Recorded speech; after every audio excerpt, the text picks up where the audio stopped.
జై తెలంగాణ, జై తెలంగాణ. కేసీఆర్ గారి నాయకత్వం. సభాధ్యక్షత వహిస్తున్న జిల్లా బీఆర్ఎస్ పార్టీ అధ్యక్షురాలు, మాజీ శాసనసభ్యురాలు శ్రీమతి పద్మా దేవేందర్ రెడ్డి గారు, మన బీఆర్ఎస్ పార్టీ కార్యనిర్వాహక అధ్యక్షులు గౌరవనీయులు కేటీఆర్ గారు, మాజీ శాసనసభ్యులు గౌరవనీయులు శశిధర్ రెడ్డి గారు, మాజీ శాసన మండలి సభ్యులు గౌరవనీయులు సుభాష్ రెడ్డి గారు, గౌరవనీయులు కంటారెడ్డి తిరుపతి రెడ్డి గారు, జయపతన్న గారు, మల్లికార్జున్ గౌడ్ గారు, మరి జనార్దన్ రెడ్డి గారు, సోముల్ గారు, మన గౌరవనీయులు రావుల చంద్రశేఖర్ రెడ్డి గారు, అదేవిధంగా మా జితేందర్ గౌడ్ మాజీ రామాయణపేట మున్సిపల్ చైర్మన్ గారు, అంజయ్ గౌడ్ గారు, సుధాకర్ రెడ్డి గారు, విష్ణువర్ధన్ రెడ్డి గారు, రాజు గారు, ఆంజనేయులు గారు, మరి ఈరోజు పార్టీలో చేరుతున్నటువంటి జీవన్ అడ్వకేట్ కానీ, గంగా నరేందర్ కానీ, రంగారావు గారు కానీ, మాయాసీన్ కానీ, విజయలక్ష్మి కానీ, ఇంకా చాలామంది ఉన్నట్టున్నారు. ఈరోజు పార్టీలో చేరుతున్నటువంటి కాంగ్రెస్ పార్టీకి రాజీనామా చేసి బీఆర్ఎస్లో చేరుతున్నటువంటి మిత్రులకు, ఉద్యమకారులకు, మా మెదక్ నియోజకవర్గ బీఆర్ఎస్ కార్యకర్తలందరికీ పేరు పేరున నమస్కారం తెలియజేస్తా ఉన్నా. చాలా సంతోషం. మీరందరూ కూడా చాలామంది ఇందులో ఉద్యమకారులే ఉన్నారు. 2001లో గులాబీ జెండా బట్టి పార్టీ ఆవిర్భావం నుంచి కూడా అనేక ఉద్యమాల్లో పాల్గొన్నటువంటి వారు. మన శంకరంపేట అమరవీరుల స్తూపాన్ని నిర్మాణంలో మీ చెమట చుక్కలు ఉన్నాయి. దాన్ని కేసీఆర్ గారి చేతుల మీదుగా ఆ రోజు మనం ప్రారంభం చేసుకున్నాం.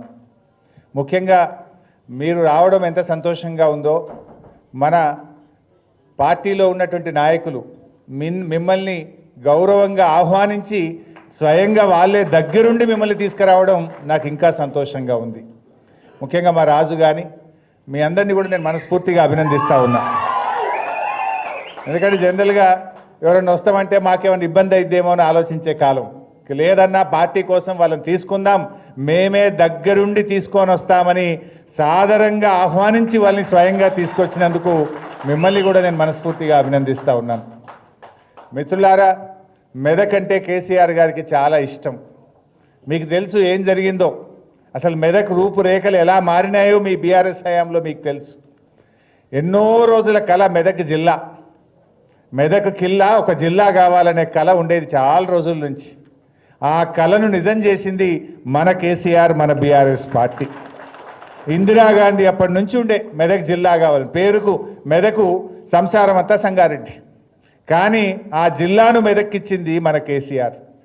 ఇలా ఎంత అద్భుతంగా మెదక్లో మీ 4 లైన్ రోడ్లు కానీ, ఆ డివైడర్ కానీ, ఆ ఫుట్పాత్ కానీ, అసలు మెదక్ రూపురేఖలు ఎంత అద్భుతంగా మారినాయి. ఒకప్పుడు సిద్దిపేట అంటే పందులు, మెదక్ అంటే గాడిదలు అనే నానుడు ఉండేది మన జిల్లాలో. కానీ ఇలా సిద్దిపేటలో పందులు మాయమైపోయినాయి, మెదక్లో గాడిదలు తక్కువైపోయి అద్భుతమైన రోడ్లు తయారైపోయినాయి. ఎట్లా మారిందో మీకు తెలుసు మెదక్. ఆ రకంగా ఇలా మెదక్లో రామాయణపేట రెవెన్యూ డివిజన్ కావాలనే కోరుకుంటే ఇలా రామాయణపేట రెవెన్యూ డివిజన్ ఇచ్చిండ్రు మన కేసీఆర్. రామాయణపేటకు డిగ్రీ కాలేజ్ ఇచ్చిండ్రు కేసీఆర్. మెదక్లో ఎస్సీ మహిళా రెసిడెన్షియల్ డిగ్రీ కాలేజ్ తెచ్చుకున్నాం.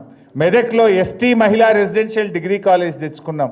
గణపురం కాలువ ఆధునీకరణ చేయాలంటే స్వయంగా కేసీఆర్ గారే వచ్చి గణపురం ఆనకట్టకు డబ్బులు ఇచ్చి ఇలా చిట్ట చివరి ఆయకట్టుకు నీళ్లు పోయేటట్టు చేసింది మన కేసీఆర్ గారు.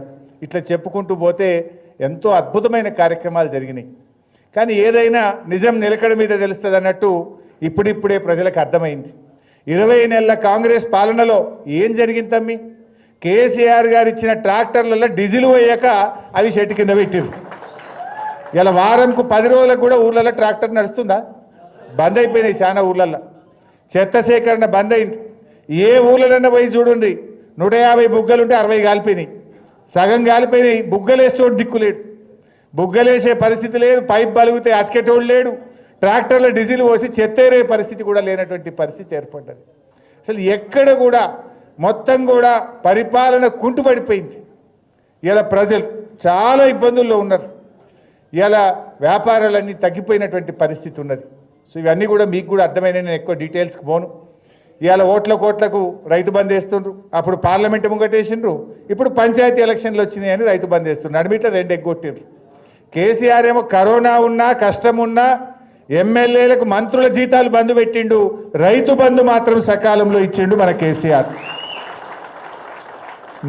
నాట్లకు కేసీఆర్ ఇస్తే ఓట్లకు రేవంత్ రెడ్డి ఇచ్చిండు. అంటే రైతులంతా అమాయకులు అనుకుంటుండు, మధ్యలో రెండు ఎగ్గొట్టినా వాళ్ళు మర్చిపోతారు, ఇక ఇప్పుడు పైసలు వేయంగానే మళ్ళీ నాకే ఎత్తారు అనుకుంటుండ్రు.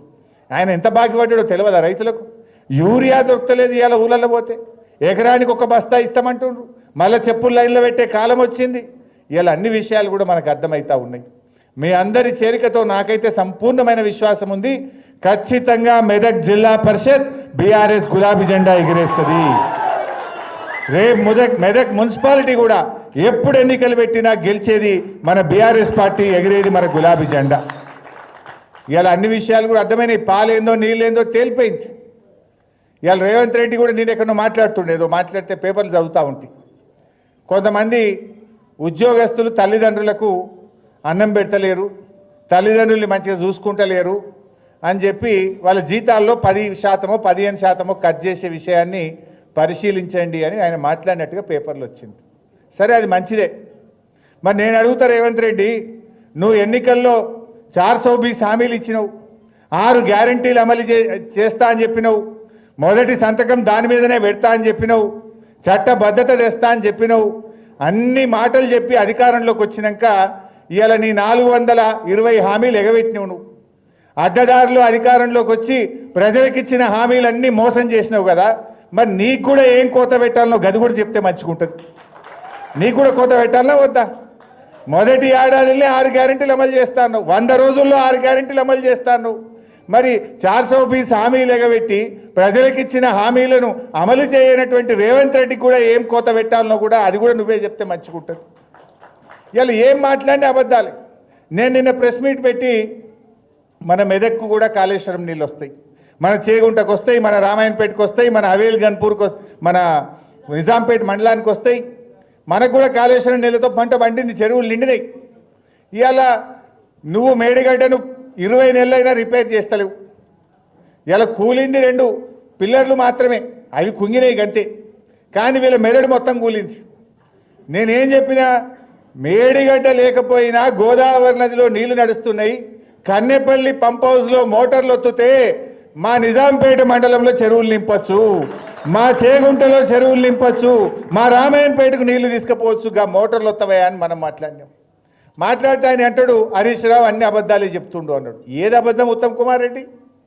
ఏమనంటే ఒక స్టాండర్డ్ డైలాగ్స్, విషయం లేదు వాళ్ళ దగ్గర, నిజం మాట్లాడే ధైర్యం లేదు, విషయం పరిజ్ఞానం లేదు, కానీ ఓ స్టాండర్డ్ డైలాగ్ అన్ని అబద్ధాలే. నేను అడుగుతున్న ఉత్తమ్ కుమార్ రెడ్డి, ఏది అబద్ధాలు? శ్రీశైలంలో వరద వచ్చి 36 రోజులైంది, అబద్ధమా? నువ్వు కల్వకుర్తి మోటార్లు ఆన్ చేయలేదు అని నేను చెప్పిన, ఈ విషయం అబద్ధమా?